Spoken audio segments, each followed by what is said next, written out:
Hello guys, welcome back a new video. Guys कैसे हो आप सब? आई होप कि आप सब ठीक होंगे। तो गाइस आज के इस वीडियो में हम बात करने वाले हैं बी फार्म फिफ्थ सेम में जो हमारे सब्जेक्ट है फार्माकोग्नोसिस सेकंड, उसके यहाँ पर हम थ्योरी एग्जामिनेशन पेपर जो है 2023-24 का, उसके यहाँ पर डिटेल में एक्सप्लेनेशन के बारे में आज के इस वीडियो में बात करने वाले हैं। तो गाइस ये जो आज का वीडियो है बहुत ही ज़्यादा इंपॉर्टेंट होने वाला है, तो इस वीडियो को आपको लास्ट तक वॉच करना है। एंड वीडियो के बीच में मैंने कुछ ट्रिक्स वगैरह बताए हैं कि कैसे आपको क्वेश्चन पेपर कैसे अटेम्प्ट करना है, कैसे क्या लिखना है, तो वीडियो को लास्ट तक जरूर वॉच करना है। एंड अगर आपको इसकी पीडीएफ चाहिए तो वीडियो को वॉच करना। वही बीच में मैंने बताया है कि इसकी पीडीएफ आपको कैसे मिलेगी। तो वीडियो को स्टार्ट करते हैं। तो हमारा जो सेक्शन ए है उसमें 10 क्वेश्चंस होते हैं, जैसा कि आपको पहले से पता होगा। तो हमारा क्वेश्चन नंबर 1 जो है उसमें पूछा है explain the significance of acetate pathway in the plants, मतलब एसीटेट पाथवे जो होते हैं प्लांट्स में उसका सिग्निफिकेंस के बारे में लिखना है। तो यहाँ पर इसका सिग्निफिकेंस होता है कि जो प्रोटीन की सिंथेसिस होती है उसमें इसका यूज किया जाता है। एंड टिश्यू की रिपेयरिंग एंड बॉडी का जो ग्रोथ होता है उसमें भी इसका यूज किया जाता है। एंड कुछ डाइटरी सप्लीमेंट्स यानी हेल्थ फूड्स जो होते हैं उसमें भी इसका यूज किया जाता है एसीटेट पाथवे का। एंड जो नाइट्रोजन होते हैं उसके मेटाबॉलिज्म में भी इसका यूज किया जाता है। एंड हार्मोन्स वगैरह का रेगुलेशन जो होता है उसमें इसका यूज होता है। तो ये कुछ पॉइंट थे जो आपको इतना ही कंटेंट इस क्वेश्चन में लिखना है। तो इतना कंटेंट सफिशिएंट मैटर हो जाता है। अगर आप इतना कंटेंट लिखते हैं अपने सेमेस्टर एग्जाम में तो आपको 2 मार्क्स इजीली मिल जाते हैं। तो गाइस अब हम बात करते हैं क्वेश्चन नंबर 2 के बारे में, जिसमें कि पूछा है mention the role of mutant strands in biogenetic investigation.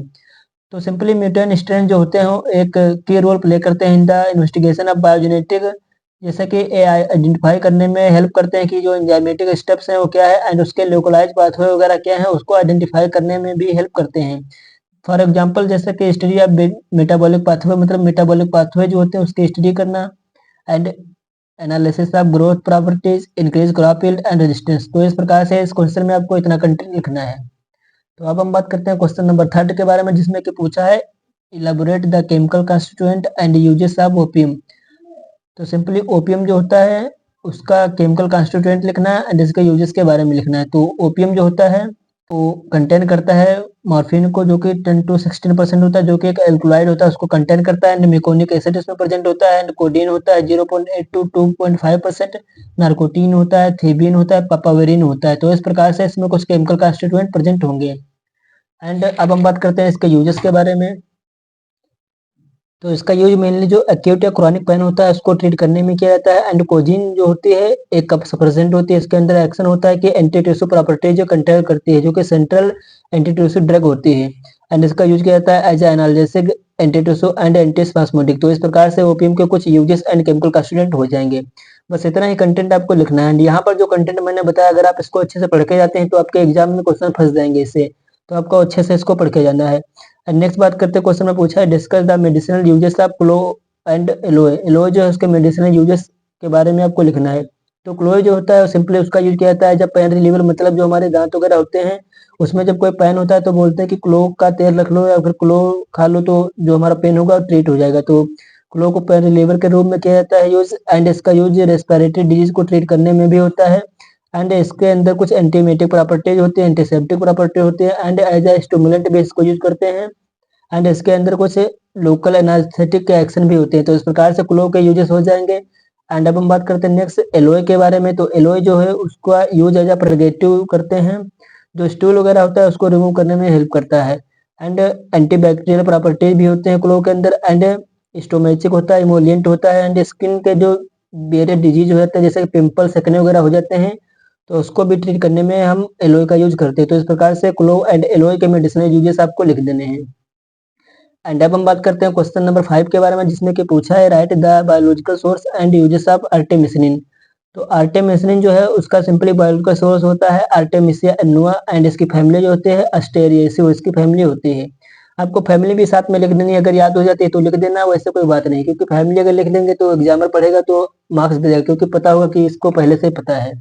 Next बात करते हैं आर्टेमिसिनिन के यूजेस के बारे में। तो इसके अंदर कुछ एंटी मलेरियल प्रॉपर्टी होती है, एज हम एंटी मलेरियल एजेंट इसको यूज करते हैं। एंड गैस्ट्रिक इन्फेक्शन जो हो जाते हैं उसको ट्रीट करने में भी इसका यूज किया जाता है। And as a anti cancer इसको यूज करते हैं। एंड ये जो हमारा आर्टेमिसिनिन होता है सप्रेस करता है इन्फ्लेमेटरी इम्यून रिएक्शन जो होती है उसको सप्रेस करता है। तो इस प्रकार से इसके बायोलॉजिकल सोर्स एंड यूजेस आपको लिख देने हैं। एंड नेक्स्ट बात करते हैं यहाँ पर क्वेश्चन नंबर 6 जो है उसमें पूछा है explain starch auto method for extraction. तो जो स्टार्च ऑटो मेथड होता है एक्सट्रैक्शन के लिए उसे सिंपली ऑक्सीलेट एक्सट्रैक्शन मेथड के नाम से जानते हैं। इसमें सिंपली होता है क्या, जो हमारा सक्सेलेट असेंबली होती है, आप सबने परफॉर्म भी किया होगा कि जो हमारे लैब वगैरह में जाता है, इसमें हम केमिकल कंस्टिट्यूएंट को सेपरेट करते हैं। तो इसमें सिंपली पाउडर मटेरियल जो होता है उसको डिफेटेड करते हैं सबसे पहले नॉन पोलर सॉल्वेंट के साथ, फिर उसको मॉइस्ट करते हैं वाटर के साथ एंड ट्रीट करते हैं HNO3 यानी NH3 के साथ, उसको हम ट्रीट करते हैं। फिर उसके बाद इसको एक्सट्रैक्ट जो होता है ऑब्टेन हो जाता है, उसको मिक्स करते हैं ऑर्गेनिक सॉल्वेंट के साथ, क्लोरोफॉर्म ईथर के साथ मिक्स करते हैं। फिर इसको कंसंट्रेट करते हैं, देन उसके बाद इसको हम डिजोल्व करते हैं अल्कोलाइड साल्ट जो होता है वेस्टिफाइड करते हैं अमोनिया के साथ। फिर जो हमारा ऑर्गेनिक फेज होती है फ्री हो जाती है, जिससे कि हमारा केमिकल कंस्टिट्यूएंट हो ऑब्टेन हो जाता है। तो इस प्रकार से आपको स्टार्च ऑटो मेथड के बारे में लिख देना है। इसे सिंपली सक्सेलेट एक्सट्रैक्शन मेथड के नेम से जानते हैं, यानी आप इसमें सक्सेलेट की जो भी प्रोसेस होती है उसको भी लिख सकते हैं। एंड नेक्स्ट बात करते हैं क्वेश्चन नंबर 7 के बारे में, जिसमें पूछा है outline the chemical test use to identify cardioglycosides. तो कार्डियोग्लाइकोसाइड जो होते हैं वो ऐसे एजेंट्स होते हैं जिसका सिंपली हार्ट के ऊपर एक्शन रहता है, मतलब फोर्स ऑफ कंट्रैक्शन जो होता है उसको इंक्रीज कर देते हैं, तो सिंपली कार्डियोग्लाइकोसाइड कहलाते हैं। एंड इसके टेस्ट के बारे में बात करें तो यहाँ पर 4 टाइप के टेस्ट होते हैं, जैसे कि केलर-किलानी टेस्ट होगा, ब्रोन-ट्रेगर्स टेस्ट होगा, लीगल्स टेस्ट होगा, कैट रिएजेंट टेस्ट होगा। तो ये टेस्ट कुछ यूज होते हैं ग्लाइकोसाइड्स को आइडेंटिफाई करने में। एंड गाइस इसी टाइप से आपको समझ समझ के क्वेश्चन, हर एक क्वेश्चन का कंटेंट लिखना है। अगर आप अच्छे से पढ़ लेंगे उसको पहले, तो आई होप कि आपको समझ में आ जाएगा। समझ में नहीं आता है तो वीडियो को 2-3 बार वॉच कर लेना, आपको फाइनली समझ में आ जाएगा। एंड नेक्स्ट क्वेश्चन नंबर 8 जो है उसमें पूछा है explain the utilization of diosgenin, मतलब डायोस्जेनिन जो है उसका यूटिलाइजेशन के बारे में लिखना है, मतलब इसका सिंपली यूज क्या होता है उसके बारे में लिखना है। तो इसके कुछ फॉलोइंग यूजेस हैं, जैसे कि इसका यूज होता है एज एंटी कैंसर एजेंट की तरह यूज होता है, as an anti inflammatory agent के रूप में भी इसको यूज करते हैं। एंड इसका यूज किया जाता है प्रिपेयर करने के लिए स्टेरॉयडल ड्रग्स, जैसे कि प्रोजेस्टेरॉन एस्ट्रोजन होती हैं, उसको प्रिपेयर करने में भी इसका यूज किया जाता है। एंड एक्ट करता है जब हार्मोन प्रिकर्जर, मतलब हार्मोन की स्टार्टिंग फेज होती है वो यहीं से डायसोग्लिनिन से स्टार्ट होती है, मतलब हार्मोन का प्रिकर्जर होता है। एंड इसका यूज करते हैं एज हाइपरलिपिडीमिया में, इसका यूज करते हैं एज एंटी हाइपरलिपिडीमिक एजेंट के रूप में भी इसका यूज किया जाता है। तो इतना ही कंटेंट आपको इस क्वेश्चन 8 में लिखना है। एंड नेक्स्ट बात करते हैं क्वेश्चन नंबर 9 के बारे में, जिसमें कि पूछा है difference between infusion and decoction. तो इन्फ्यूजन एंड डिकॉक्शन जो होती है सिंपली एक्सट्रैक्शन प्रोसेस होते हैं, लेकिन जो हमारा इन्फ्यूजन होता है उसमें जैसे कि प्लांट मटेरियल होगा, जैसे कि लीव्स वगैरह होंगे, फ्लावर डोट्स होंगे, उनको ड्राउन करेंगे सॉल्वेंट के साथ एंड वाटर उसमें ऐड करेंगे, जिसके बाद या फिर हाइड्रो अल्कोहलिक मिक्सर जो होगा उसके साथ उसमें ऐड करेंगे, फिर एक्सट्रैक्ट जो होगा उसको सेपरेट कर लेंगे, या बायोएक्टिव कंपोनेंट जो होगा उसको एक्सट्रैक्ट आउट कर लेंगे। सेम वही डिकॉक्शन जो होता है एक ऐसी टाइप की प्रोसेस एक्सट्रैक्शन होती है जिसमें कि ड्रग जो होता है उसको बॉयल किया जाता है, एक स्पेसिफिक वॉल्यूम होता है एंड उसमें एक डेफिनेट टाइम होता है, उस टाइम पर स्पेसिफिक वॉल्यूम में उसको जब हम बॉयल करते हैं तो उसके बाद जो हमारा एक्सट्रैक्ट होता है वो एक्सट्रैक्ट आउट होना स्टार्ट हो जाता है, फिर उसके बाद उसको कूल कर लेते हैं एंड फिर कंटिन्यू फिल्टर करके उसको हम सेपरेट कर लेते हैं। तो इस प्रकार से इन्फ्यूजन एंड डिकॉक्शन में आपको इतना कंटेंट लिखना है। एंड नेक्स्ट बात करते हैं क्वेश्चन नंबर 10 के बारे में। जो क्वेश्चन नंबर 10 है उसमें पूछा है mention the application of IR spectroscopy in characterisation of phytoconstituent. तो IR स्पेक्ट्रोस्कोपी जो है उसके यहाँ पर एप्लीकेशन के बारे में लिखना है। तो सिंपली IR जो होता है उसे सिंपली इंफ्रारेड स्पेक्ट्रोस्कोपी टेक्निक के नेम से जानते हैं। एंड इस टेक्निक का यूज मेनली किसी भी केमिकल कॉन्स्टिट्यूएंट में कितने केमिकल्स प्रेजेंट है उनके कंपोजिशन को आइडेंटिफाई करने के लिए इसका यूज किया जाता है, जैसे कि केमिकल सब्सटेंस जो होता है उसको आइडेंटिफाई करने में यूज करते हैं, फंक्शनल ग्रुप्स को आइडेंटिफाई करते हैं, मॉलिक्यूलर स्ट्रक्चर क्या है, कितना उसमें प्रेजेंट है, किस टाइप का मॉलिक्यूलर स्ट्रक्चर है उसको भी आइडेंटिफाई करते हैं। ये हेल्प करता है डिटरमाइन करने के लिए कि क्वालिटी प्लांट की क्या है, उसको डिटरमाइन करने में भी हेल्प करता है। तो आई होप कि आपको 2 मार्क्स से क्वेश्चन इजीली समझ में आ गए होंगे। एंड इसी टाइप से क्वेश्चन आपको 2 मार्क्स के पढ़ के जाना है। इससे पहले की वीडियो में मैंने 2 मार्क्स के 30 मोस्ट इंपॉर्टेंट क्वेश्चन का वीडियो बनाया है, अगर आपने वो वीडियो नहीं देखा है तो उसका लिंक डिस्क्रिप्शन बॉक्स में पिन है, वहां से आप उसको देख सकते हैं। नेक्स्ट बात करते हैं यहाँ पर हमारा सेक्शन बी जो होता है, सेक्शन बी के बारे में। तो सेक्शन बी में तो टोटल 3 क्वेश्चंस होते हैं, लेकिन 2 क्वेश्चंस आपको करने रहते हैं एंड सेक्शन बी से 20 मार्क्स मिलते हैं। तो हमारा क्वेश्चन नंबर ए जो है उसमें पूछा है explain in detail about shikimic acid biosynthetic pathway, मतलब ये बहुत ही ज़्यादा इंपॉर्टेंट मीन्स 100% इंपॉर्टेंट पाथवे, आपको इसको अच्छे से पढ़ के जाना है एंड इसके चांसेस ज़्यादा रहते हैं एग्जाम में आएगी ही आएगी, तो आपको इसको बहुत अच्छे से पढ़ के जाना है। एंड सिग्मिक एसिड पाथवे के बारे में बात करते हैं। तो सबसे पहले आपको इसमें थोड़ी इसकी डिफिनेशन लिख देनी। तो सिग्मिक एसिड पाथवे जो होती है एक बेसिक मेटाबॉलिक पाथवे होती है जिसका कि यूज किया जाता है एरोमेटिक अमीनो एसिड की सिंथेसाइज करने के लिए, जो कि फर्दर यूज किए जाते हैं सेकेंडरी मेटाबोलाइट्स की सिंथेसिस में।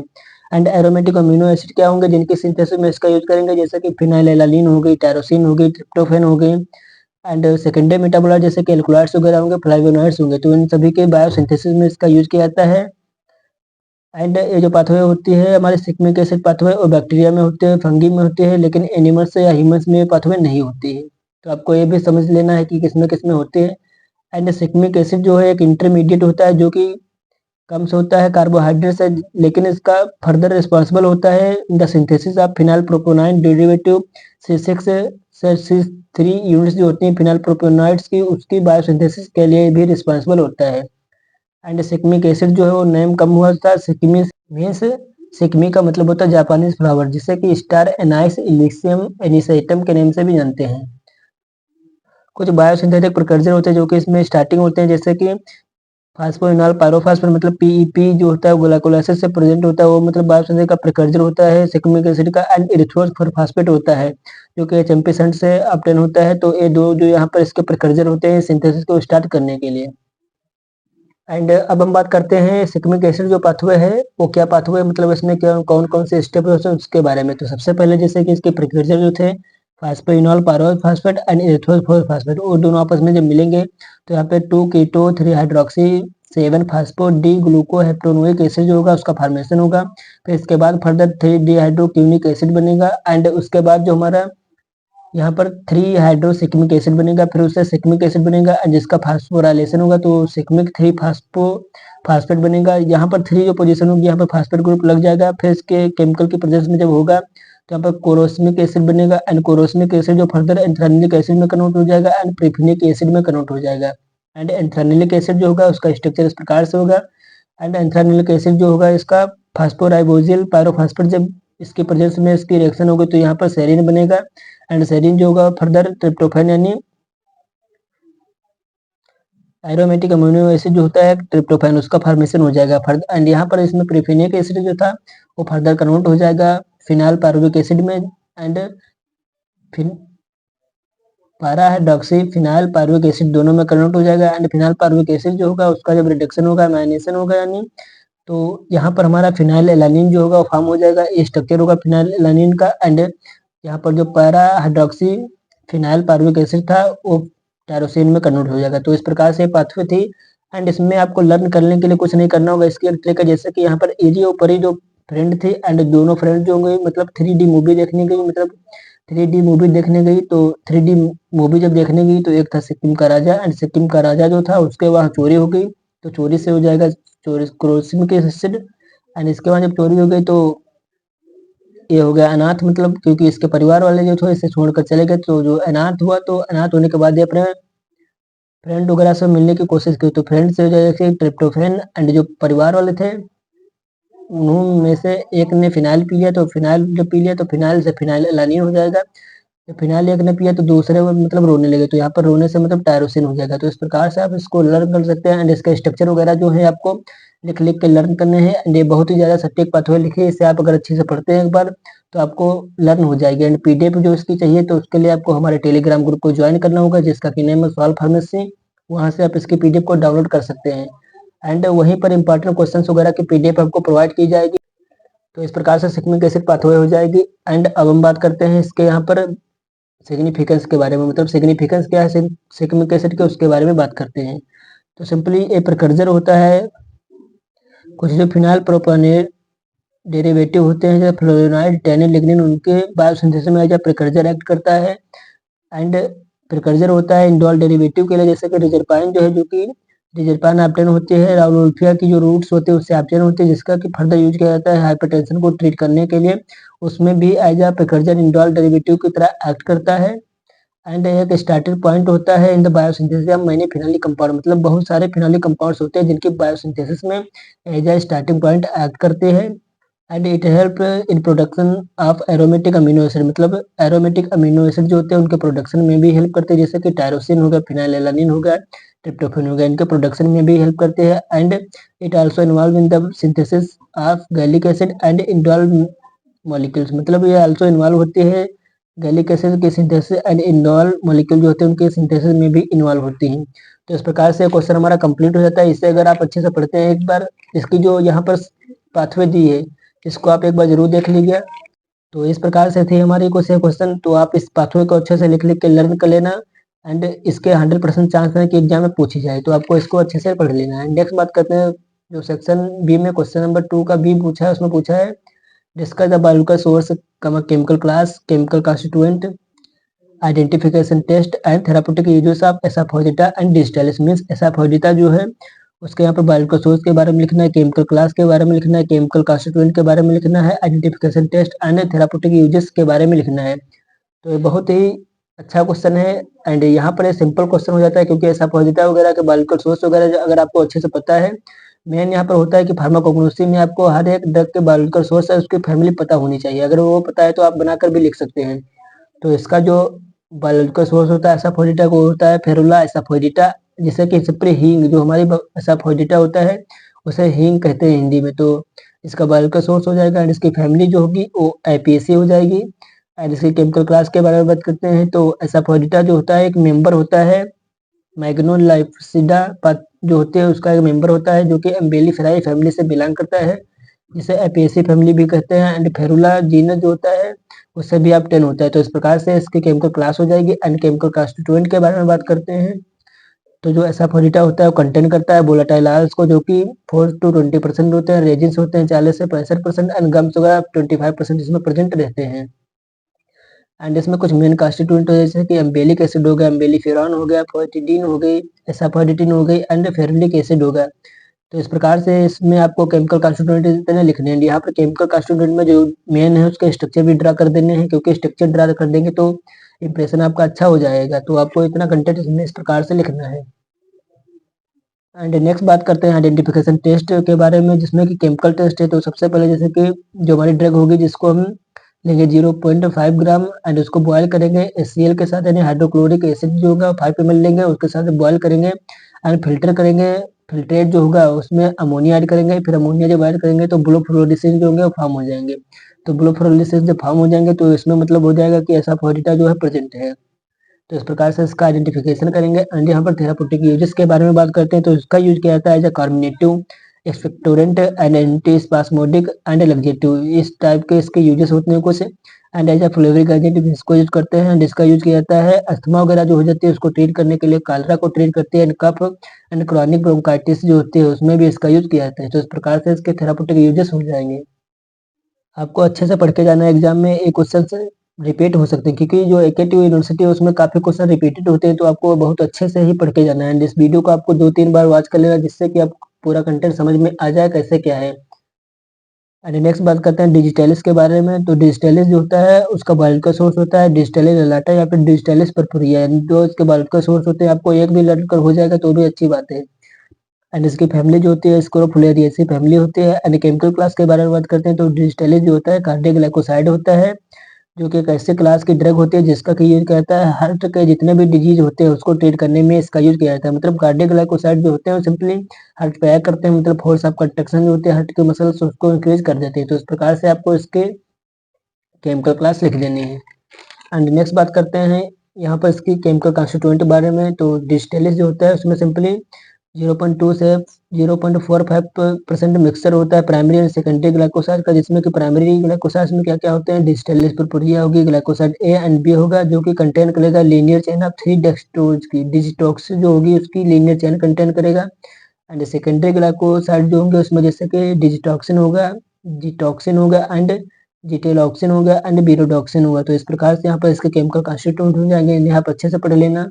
एंड नेक्स्ट है यहाँ पर आइडेंटिफिकेशन टेस्ट। तो आइडेंटिफिकेशन टेस्ट में यहाँ पर 2 टेस्ट होते हैं, जैसे कि बायोलॉजी टेस्ट होगा। तो बायोलॉजी टेस्ट में क्या होगा, मतलब ड्रग लेंगे हमारी जो डिजिटलिस उसको ड्रग लेंगे सोडियम पिक्रेट के साथ जब मिक्स करेंगे तो यहाँ पर येलो कलर होगा, उसके बाद ऑरेंज कलर फॉर्मेशन हो जाएगा। तो मतलब इसमें हमारी डिजिटलिस प्रेजेंट होगी। एंड नेक्स्ट बात करते हैं लीगल टेस्ट के बारे में। तो जो एक्सट्रैक्ट होगा उसको डिजॉल्व करेंगे पायरिडीन के साथ एंड इसमें हम सोडियम नाइट्रोक्लोराइड सोल्यूशन जो होगा उसमें ऐड करेंगे क्योंकि इसे एल्कलाइन बनाना है। फिर उसके बाद पिंक जो कलर होगा वो रेड में कन्वर्ट हो जाएगा, मीन्स इसमें डिजिटलिस प्रेजेंट है। तो इसके 2 आइडेंटिफिकेशन टेस्ट हो जाएंगे। नेक्स्ट बात करते हैं इसके यूज के बारे में। तो सिंपली जैसे कि हमारा एक टाइप का कार्डियक ग्लाइकोसाइड था, तो हार्ट पे जितने भी डिजीज होते हैं उनको ट्रीट करने में हेल्प होगा। तो जैसे कि सेचेप जो होता है उसको ट्रीट करते हैं एंड इसका यूज करते हैं क्रॉनिक स्टिमुलेंट की तरह एंड हार्ट के लिए टॉनिक भी होता है, मतलब कार्डियोटॉनिक एक्टिविटी इसमें होती है एंड अर्दमिया वगैरह जो हो जाती है, मतलब इरेगुलर हार्ट बीट जो हो जाती है उसमें भी इसका यूज किया जाता है एंड फोर्स ऑफ कंट्रक्शन जो होती है हार्ट मसल की उसको इंक्रीज करने के लिए भी इसका यूज किया जाता है। तो इस प्रकार से आपको इतना क्वेश्चन है, इस क्वेश्चन में इतना आंसर लिख देना है। एंड यहाँ पर क्वेश्चन नंबर 3 जो है उसमें पूछा है define extraction elaborate the modern method of extraction in detail.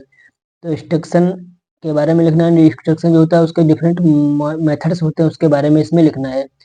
तो एक्सट्रैक्शन एक सिंपली ऐसी प्रोसेस होती है जिसमें हम किसी भी केमिकल कॉन्स्टिट्यूएंट को सेपरेट करते हैं with the help of solvent, मतलब कोई सॉल्वेंट यूज करके हम किसी भी प्लांट के पार्ट से केमिकल कॉन्स्टिट्यूएंट को हम एक्सट्रैक्ट करते हैं, उसे सिंपली एक्सट्रैक्शन प्रोसेस बोलते हैं। जैसे कि इसमें डिफिनेशन में लिखा है extraction is the process of separating medicinally active constituent of plant and animal tissue with the help of selective solvent and standard procedure is called extraction. मतलब किसी भी सॉल्वेंट की हेल्प से किसी भी प्लांट एनिमल के टिश्यू या part से कोई भी केमिकल कॉन्स्टिट्यूएंट जो कि मेडिसिनली एक्टिव होगा उसको निकालना एक्सट्रैक्ट करना, उसे सिंपली एक्सट्रैक्शन बोलते हैं। इसमें जैसे सॉल्वेंट होगा वो होगा एनेक्सेन हो गया, बेंजीन होगी, बफर होगी। तो इस प्रकार से एक्सट्रैक्शन प्रोसेस हो जाएगी। एंड यहाँ पर एक होता है मार्क एंड मेस्ट्रम। तो मार्क का होता है मतलब after filtering the extraction the undissolved residue, मतलब जब हम फिल्ट्रेशन करते हैं तो उसके ऊपर जो अनडिजॉल्व्ड रेसिड्यू होता है उसे सिंपली मार्क कहते हैं या फिर रेसिड्यू उसे बोलते हैं। एंड नेक्स्ट है मेस्ट्रम। तो मेस्ट्रम जो होता है उसे सिंपली सॉल्वेंट बोलते हैं, मतलब सिलेक्टिव सॉल्वेंट होता है जैसे कि हेक्सेन हो गया, बेंजीन हो गया, एसीटोन हो गया। तो इस प्रकार से आपको एक्सट्रैक्शन क्या होता है उसके बारे में लिख देना है। एंड इसमें कुछ स्टेप्स होती हैं जिन्हें आप लिख देना है। तो स्टेप जैसे कि the solvent penetrate the drug, मतलब सॉल्वेंट जो होता है पेनिट्रेट करता है ड्रग में सबसे पहले, फिर ड्रग जो होता है वो कॉन्स्टिट्यूएंट के साथ डिजॉल्व होता है, जो कि सॉल्वेंट होता है उसमें कॉन्स्टिट्यूएंट के डिजॉल्व हो जाते हैं, फिर जो सोल्यूशन होता है डिफ्यूज आउट हो जाता है, मतलब जो हमारा सॉल्वेंट लेंगे वो ड्रग के साथ अलग हो जाएगा, फिर डिजॉल्व पोर्शन सेपरेट कर लेंगे हम, जो ड्रग का डिजॉल्व पोर्शन होगा उसको सेपरेट कर लेंगे। तो इसमें कुछ स्टेप्स होंगे जैसे कि यहाँ पर है चॉइस ऑफ सॉल्वेंट क्या होनी चाहिए। तो the solvent should be ideal, मतलब सॉल्वेंट जो है आइडियल होना चाहिए एंड इकोनॉमिकल, मतलब ज़्यादा महंगा नहीं होना चाहिए, सस्ता होना चाहिए। And it should be stable physically and chemically, physical और केमिकली स्टेबल होना चाहिए। And should be non toxic, non toxic होना चाहिए, कोई सॉल्वेंट टॉक्सिक नहीं होना चाहिए। And should be selective nature, मतलब सिलेक्टिव नेचर होना चाहिए। एंड वोलाटाइल नहीं होना चाहिए। तो इस प्रकार से ये हमारे सॉल्वेंट थे जिसकी आइडियल प्रॉपर्टीज होती हैं, जैसे कि एग्जांपल में है H2O हो गया, एसीटोन हो गया, अल्कोहल हो गया, ईथर हो गया, क्लोरोफार्म CHCl3, मतलब क्लोरोफार्म होगा। यहाँ पर Cl3 होगा, मतलब CHCl3 जो होगा क्लोरोफार्म हो जाएगा। इस प्रकार से सॉल्वेंट्स हमारे होंगे जिनका की यूज होगा एक्सट्रैक्शन प्रोसेस में। एंड नेक्स्ट बात करते हैं यहाँ पर जो है सेकंड मेथड ऑफ एक्सट्रैक्शन। तो यहाँ पर डिफरेंट मेथड है जिनका एक्सट्रैक्शन के लिए यूज करते हैं, जैसे कि मैसरेशन हो गया, डाइजेशन होगा, परकोलेशन हो गया, कंटिन्यूस हार्ट एक्सट्रैक्शन प्रोसेस हो गई, सुपर क्रिटिकल फ्लूइड एक्सट्रैक्शन हो गया, काउंटर करंट एक्सट्रैक्शन। ये कुछ मेथड्स होते हैं जिनका कि हम एक्सट्रैक्शन में यूज करते हैं। तो जैसा कि आप देख सकते हैं यहाँ पर कुछ इस प्रकार से मेथड होंगे, जैसे मैसरेशन जो होता है उसे सिंपली प्रोसेस एम के नेम से जानते हैं। इसमें सिंपली क्या होता है कि ड्रग जो होगी उसको जब हम किसी भी बीकर वगैरह में फिल करेंगे तो सॉल्वेंट होगा, तो सबसे पहले उसमें सॉल्वेंट जो पेनिट्रेट करेगा, तो पेनिट्रेट करने के बाद उसको डिजोल्व कर देगा सॉल्वेंट अपने साथ एंड फिर उससे अलग हो जाएगा। एंड ड्रग जो होगा उसका केमिकल कॉन्स्टिट्यूएंट होगा उसे यहाँ पर अलग हो जाएगा उससे, एंड उसको हम सेपरेट कर लेंगे। जैसे कि प्लेस्ड फॉर 2 से 7 डेज के लिए इसको प्लेस करेंगे, मतलब 7 डेज के लिए रखेंगे इसको एंड इसको डेली सेक करना है थोड़ा थोड़ा। फिर उसके बाद इसको फिल्टर कर लेना है। फिल्टर होने के बाद जो यहाँ पर फिल्ट्रेट होगा, रेसिड्यू होगा, मतलब मार्क जैसे बोलते हैं, एंड फिर नीचे जो फिल्ट्रेट होगा उसको हम कलेक्ट कर लेंगे एंड इसको इवोपरेट कर देंगे। तो यही हमारा फाइनली जो हमारा एक्टिव कॉन्स्टिट्यूएंट होगा इसमें प्रेजेंट होगा। तो ये हमारी मैसेरेशन प्रोसेस है जिससे कि प्रोसेस इनके नेम से जानते हैं।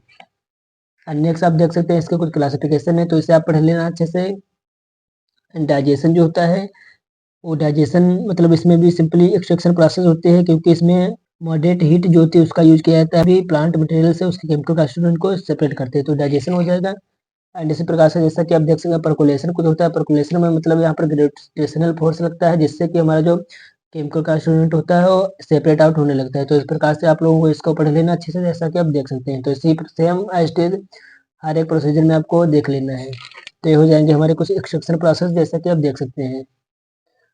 एंड इसकी पीडीएफ आपको हमारे टेलीग्राम ग्रुप में मिल जाएगी, वहां जाकर आप नोट्स को डाउनलोड कर सकते हैं। नेक्स्ट है कंटिन्यूस हार्ट एक्सट्रैक्शन, जिसे कि सॉफ्टवेयर सेपरेटर के नेम से जानते हैं। तो यहाँ पर सिंपली होता है क्या, जैसे कि हम सॉल्वेंट लेते हैं, अपना सॉल्वेंट लेते हैं बीकर में एंड यहाँ पर हम जो ड्रग होती है उसको हम फिल करते हैं, मतलब प्लांट वगैरह मटेरियल जो होते हैं उसको फिल करते हैं। फिर यहाँ पर जब इसको हम नीचे से हीट प्रोवाइड करती है, तो इसके जो यहाँ पर वेपर में कन्वर्ट होने लगा है। वेपर जो होता है वो सिंपली इस ट्यूब के थ्रू यहाँ पे जाकर कंडेंस होने के बाद इसमें लिक्विड में वो आके यहाँ पे कंडेंस जब होता है तो यहाँ से जो हमारा प्लांट मटेरियल जो फिल था उसमें से उसका मेडिकल कॉन्स्टिट्यूएंट जो होता है एक्सट्रैक्ट होने लगता है एंड फिर यहाँ पर वो सेपरेट होने लगता है। तो इस प्रकार से ऑक्साइड ऑपरेटर था, इसे आप लोगों ने अच्छे से पढ़ा होगा, तो इसको आप देख लीजिएगा एंड इसे पढ़ लीजिएगा। तो ये हो जाता है हमारा section B complete. And section C जो होता है उसके बारे में बात करते हैं। तो सेक्शन सी में काफ़ी ज़्यादा क्वेश्चंस नहीं है, तो इसे आपको अच्छे से पढ़ लेना है, क्योंकि यहाँ पर जो सेक्शन सी है उसमें कुछ क्वेश्चन है जो कि बहुत ही ज़्यादा इंपॉर्टेंट क्वेश्चन होते हैं, तो उनके बारे में मैं बात करूंगा। तो यहाँ पर फर्स्ट क्वेश्चन जो है उसमें पूछा है, describe radio tracer techniques in list few examples of radio active isotopes that can be used in biogenetic studies, discuss their application in biogenetic studies. तो मतलब यहाँ पर सबसे पहले पूछा है कि रेडियो ट्रेसर टेक्निक जो होती है वो क्या होते हैं, इसमें कुछ एग्जांपल देने हैं रेडियो एक्टिव आइसोटॉप्स के जिनका की यूज किया जाता है बायोजेनेटिक स्टडीज के लिए। एंड यहाँ पर कुछ उसके एप्लीकेशन भी देने हैं कि बायोजेनेटिक स्टडीज क्या होती है, उसके एप्लीकेशन भी देने हैं। तो सिंपली बात करते हैं कि यहाँ पर रेडियो ट्रेसर टेक्निक्स के बारे में सबसे पहले। तो ट्रेसर का मतलब होता है किसी भी न्यू चीज़ का ट्रैकिंग करना या फिर पता लगाना, मतलब कोई चीज़ है उसकी ट्रैक करना, मतलब पता लगा। जैसे कि पार्सल वगैरह जब आते हम मंगाते हैं तो उसको हम ट्रैक करते हैं, वही सिंपली ट्रैकिंग हो जाएगी। तो एक ऐसी इन्वेस्टिगेशनल प्रोसेस है, मतलब जिसमें कि रेडियो आइसोटॉप जो होते हैं इनका यूज करते हैं हम किसी भी केमिकल कॉन्स्टिट्यूएंट को पता लगाते हैं, सेकेंडरी मेटाबोलाइट्स जो होता है वो प्रेजेंट होता है उसको पता लगाते हैं। तो इस प्रकार से हमारा रेडियो ट्रेसर टेक्निक्स हो जाएंगी। एंड इसमें कुछ स्टेप्स इन्वॉल्व होंगे, जैसा कि आप देख सकते हैं। जैसा कि यहाँ पर ग्लाइकोसाइड जो है उनके लिए हम कुछ आइसोटॉप्स यूज करें, जैसे कि ऑक्सीजन हो गया, नाइट्रोजन हो गया, सल्फर हो गया, कार्बन हो गया। एंटरप्रेन्योर के आइडेंटिफिकेशन में हम ऑक्सीजन एटम का यूज करते हैं। तो इस प्रकार से ये हमारी हो जाएगी स्टेप। एंड यहाँ पर स्टेप जो होते हैं कुछ इन्वॉल्व होते हैं जो कि ट्रेसर टेक्निक के लिए स्टेप्स इन्वॉल्व होते हैं, उसके बारे में बात करते हैं। तो यहाँ पर फर्स्ट होता है सिलेक्शन ऑफ रेडियो आइसोटॉप, मतलब रेडियो आइसोटॉप जो होता है उसका सिलेक्शन कैसे होता है। एंड फिर उसके बाद प्रिपरेशन करते हैं लेबल कंपाउंड के, मतलब रेडियो आइसोटॉप जो होता है उसकी प्रिपरेशन करते हैं। फिर उसके बाद में उसका हम इंसर्जन करते हैं, रेडियो लेबल्ड कंपाउंड जो होता है उसको हम प्लांट पार्ट में इंसर्जन करते हैं। फिर उसके बाद सेपरेशन कर लेते हैं, डिक्टेशन कर लेते हैं। तो इस प्रकार से आपको इतना कंटेंट इसमें लिख देना है, जैसा कि आप देख रहे होंगे। क्योंकि ज़्यादा टाइम है नहीं, एग्जाम आप लोगों के आ गए तो एक्सप्लेन नहीं करूंगा मैं, आप लोग इसे अच्छे से पढ़ लें, जिसकी पीडीएफ वगैरह आपको डाउनलोड कर लेनी है। एंड फिर नेक्स्ट यहाँ पर पूछा है डिफरेंट आइसोटॉप्स आर यूज, मतलब कार्बन हो गया, ट्राइट्रियम हो गया एंड फास्फोरस 32 हो गया, फास्फोरस 33 हो गया। तो ये यहाँ पर कुछ आइसोटॉप्स होते हैं जिनका यूज किया जाता है बायोजेनेटिक स्टेज में, इन्हें आप अच्छे से लिख लेना। ये 2 मार्क्स का क्वेश्चन बन भी सकता है यहाँ से। एंड नेक्स्ट है एप्लीकेशन के बारे में बात करते हैं। तो इसका एप्लीकेशन सिंपली मतलब साइट ऑफ बायोसिंथेसिस जो होती है उसके डिटर्मिनेशन में भी इसका यूज किया जाता है। एंड डिफरेंट स्टेप जो होती है इन्वॉल्व होते हैं बायोसिंथेटिक पाथवेज में, उसको भी फाइंड आउट करने में हेल्प करती है। एंड सेपरेशन जब हम करते हैं किसी भी कंपाउंड का तो उसमें भी इसका यूज होता है। एंड ट्रेसिंग मतलब किसी भी न्यू कंपाउंड की बायोलॉजिकल एक्टिविटी जो क्या है उसको ट्रेस करने में भी इसका यूज किया जाता है। तो ये हमारा क्वेश्चन एक प्रकार से कंप्लीट हो जाता है, इसे आप पढ़ लेना। एंड सेक्शन सी का जो हमारा क्वेश्चन नंबर 3 का भी है उसमें पूछा है describe the properties of alkaloid illustrate the pharmacognosy of rauwolfia. तो सबसे पहले आपको इसमें एल्कोलाइड क्या होता है उसके बारे में बताना है, फिर उसकी प्रॉपर्टीज लिखनी है।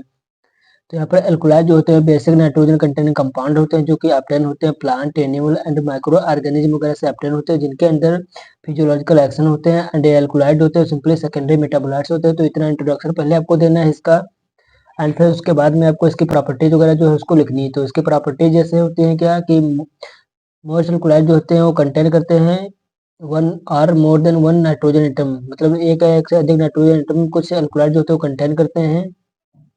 एंड जो एल्कोलाइड होते हैं वो कलरलेस होते हैं, क्रिस्टलाइन होते हैं, नॉन वोलेटाइल होते हैं, ब्रिटल इन टेस्ट होते हैं, मतलब बिटर इन टेस्ट यहाँ पर सिंपली होते हैं। तो इस प्रकार से इसकी कुछ प्रॉपर्टीज होंगी। एलियो फॉर्म जो होते हैं इसके मोर एक्टिव होते हैं। एंड जो एल्कोलाइड होते हैं पोरली सॉल्युबल होते हैं वाटर में, but dissolve easily in organic solvent, मतलब ऑर्गेनिक सॉल्वेंट में इजिली डिजॉल्व हो जाते हैं। एंड वाटर जो होता है उसके साथ पोरली सॉल्युबल होते हैं। जैसे ऑर्गेनिक सॉल्वेंट कुछ होते हैं जैसे कि क्लोरोफॉर्म हो गया, एसीटोन हो गया, ईथर हो गया, तो इन सभी में कम्प्लीटली डिजॉल्व हो जाते हैं। एंड फाउंड किए जाते हैं प्लांट्स वगैरह से, तो इनमें सिंपली बायोलॉजिकल एक्टिविटी होती है। तो इस प्रकार से आपको इसकी प्रॉपर्टीज लिख देनी है। एंड नेक्स्ट कुछ है राउलोल्फिया जो है उसकी फार्माकोग्नोसी के बारे में लिखना है। तो इसकी फार्माकोग्नोसी में सबसे पहले आपको इसका सिनोनिम्स क्या होता है उसके बारे में लिखना है। तो इसे सिंपली सर्पगंधा के नाम से जानते हैं, एंड इसे चंद्रिका भी बोलते हैं, एंड छोटा चांद भी बोलते हैं। तो इस प्रकार से इसके कुछ सिनोनिम्स हो जाएंगे। एंड इसके बायोलॉजिकल सोर्स के बारे में बात करते हैं। तो राहुल उल्फिया सर पे एंटीना जो होता है, मतलब राहुल के सर पे एंटीना, तो राहुल उल्फिया हो जाएगा इससे, तो इसका बल का सोर्स हो जाएगा, इससे आप लर्न कर सकते हैं। और इसकी फैमिली एपोसाइनेसी से हो जाएगी। मेरे से आपको यहाँ पर कोई चीज़ रटने की जरूरत नहीं है, अगर आप हर चीज़ को समझ समझ के लिखते हैं तो आपका पहले से तैयार हो जाता है। तो आपको हर एक चीज़ को समझना है अच्छे से, फिर आपको एग्जाम में लिखना है। जैसे ही आप रट के जाते हैं कोई चीज़, तो रट के जाने के बाद वहाँ पर कोई माइंड नहीं चलता है, सब भूल जाते हैं, तो ऐसा नहीं करना है आप लोगों को। नेक्स्ट बात करते हैं इसके केमिकल कॉन्स्टिट्यूएंट के बारे में। तो राउलोल्फिया जो होता है वो कंटेन करता है 0.7 से 2.4% एल्कुलाइड बेसिस में, जिसमें कि रिजर्पिन होता है, आधे कुछ अदर कॉन्स्टिट्यूएंट होते हैं जैसे कि एजमलिन हो गया, एजामलिन हो गया, एंड सरपेंटिन हो गया, सरपेंटिनिन हो गया, एंड योहम्बिनिन हो गया। तो इस प्रकार से कुछ इसमें केमिकल कॉन्स्टिट्यूएंट प्रेजेंट होते हैं। एंड इसके यूज के बारे में बात करते हैं तो इसका यूज एज सेडेटिव किया जाता है, हिप्नोटिक्स किया जाता है, एंड एंटी हाइपरटेंसिव एजेंट के रूप में भी इसका यूज किया जाता है। एंड इसका यूज करते हैं लेवर्स जो होता है उसको इंड्यूस करने में, मतलब यूट्राइन कंट्रक्शन जो होता है उसको इंक्रीज करने में भी इसका यूज किया जाता है। एंड इसका यूज सिंपली अर्दमियाज जो हो जाती है, मतलब इरेगुलर हार्ट बीट जो होती है उसको ट्रीट करने में भी किया जाता है, जैसे कि यहाँ पर एजामलिन जो होता है उसके लिए मेनली रिस्पॉन्सिबल होता है। तो इस प्रकार से आपको इतना कंटेंट इस क्वेश्चन में लिख लेना है, आपको यहाँ पर इजिली 7 मार्क्स मिल जाएंगे।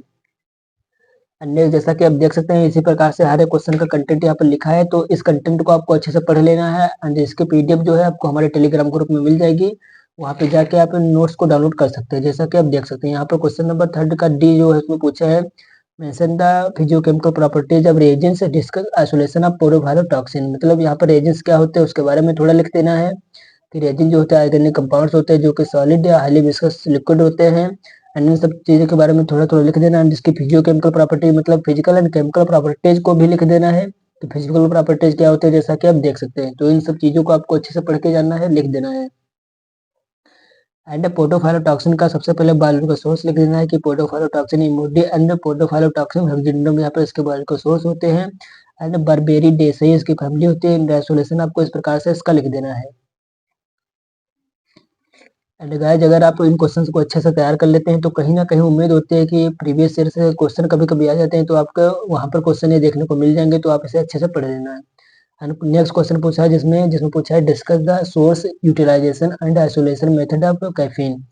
तो कैफीन का बायोलॉजिकल सोर्स क्या होता है, जैसे कि थियासाइनेंसिस जो होता है और लीफ बर्ड्स जो होते हैं कैफीन उससे ऑब्टेन होता है, तो इसका बायोलॉजिकल सोर्स हो जाएगा। एंड इसकी फैमिली हो जाएगी थेसी। तो इस प्रकार से आपको इसकी फैमिली लिख देनी है, आइसोलेशन आपको इस प्रकार से लिख देना, जैसा कि आप देख सकते हैं। तो ये बहुत ही ज़्यादा इजी कंटेंट है, इससे अगर आप एक बार अच्छे से पढ़ते हैं तो आपको इजीली लर्न हो जाएगा। एंड इसका यूटिलाइजेशन में आपको स्टिमुलेंट की तरह इसका यूज करते हैं, मतलब इंक्रीज कर देता है ब्रेन की एक्टिविटी, एंड नर्वस सिस्टम जो होता है उसकी एक्टिविटीज वगैरह जो होती है उसको इंक्रीज कर देता है। एंड इसका यूज किया जाता है अलर्टनेस जो हो जाती है उसको इंक्रीज करने के लिए इसका यूज किया जाता है। एंड मोस्टली कैफीन का use as a mental alertness में करते हैं, हेडेक वगैरह जो होती है माइग्रेन उसमें भी इसका यूज किया जाता है। तो इस प्रकार से आपको इसका यूटिलाइजेशन लिख देने हैं। एंड नेक्स्ट क्वेश्चन उसमें पूछा है explain the role of TLC and SPTLC in isolation of purification of phytoconstituent. तो आपको इसमें इस प्रकार से क्वेश्चन में कुछ आंसर लिखना है, जैसा कि यहाँ पर सबसे पहले टीएलसी का फुल फॉर्म लिख देना है, एसपीटीएलसी का फुल फॉर्म लिख देना है। एंड ये क्या होते हैं उनके बारे में थोड़ा थोड़ा लिख देना है कि टीएलसी जो मेथड होता है वो क्या होता है, कैसे हम आइसोलेशन वगैरह करते हैं वो सब थोड़ा थोड़ा लिख देना है। एंड इसका रोल जो होता है वो कुछ इस प्रकार से लिख देना है, जैसा कि आप देख सकते हैं। एंड ये बहुत ही इजी कंटेंट है फ्रेंड्स, अगर आप इसको एक बार अच्छे से पढ़ते हैं तो आपको आसानी से लर्न हो जाता है। नेक्स्ट क्वेश्चन उसमें पूछा है describe isolation method for atropine and Citral. तो सिट्राल एंड एट्रोपिन का आइसोलेशन मेथड के बारे में लिखना है। तो सबसे पहले आपको इसकी बायोलॉजिकल सोर्स एंड फैमिली लिख देनी है दोनों की, क्योंकि यही मेन होता है। अगर बायोलॉजिकल सोर्स ही आपको नहीं पता है तो एग्जामिनर में यही देखता है कि बायोलॉजिकल सोर्स आपने लिखा है या नहीं लिखा है। तो आपको अच्छे से पढ़ के जाना है, जिस प्रकार से आप इसका आइसोलेशन हो जाएगा एट्रोपिन का। एंड यहाँ पर एट्रोपिन का आइसोलेशन होने के बाद सिट्राल आ जाएगी, तो सिट्राल का बायोलॉजिकल सोर्स लिख देना है कुछ। एंड बायोलॉजिकल सोर्स लिखने के बाद एंड इसमें आइसोलेशन मेथड में आपको इस प्रकार से मेथड इसका लिख देना है। तो ये थे कुछ यहाँ पर सेक्शन सी के क्वेश्चन, आई होप कि आपको समझ में आ गए होंगे। एंड अगर वीडियो अच्छा लगा तो वीडियो को लाइक कीजिए। एंड इसका पीडीएफ वगैरह जो है आपको हमारे टेलीग्राम ग्रुप में मिल जाएगा, तो वहाँ जाके आप इसकी पीडीएफ को डाउनलोड कर सकते हैं। थैंक यू फ्रेंड्स, मिलते हैं नेक्स्ट वीडियो में।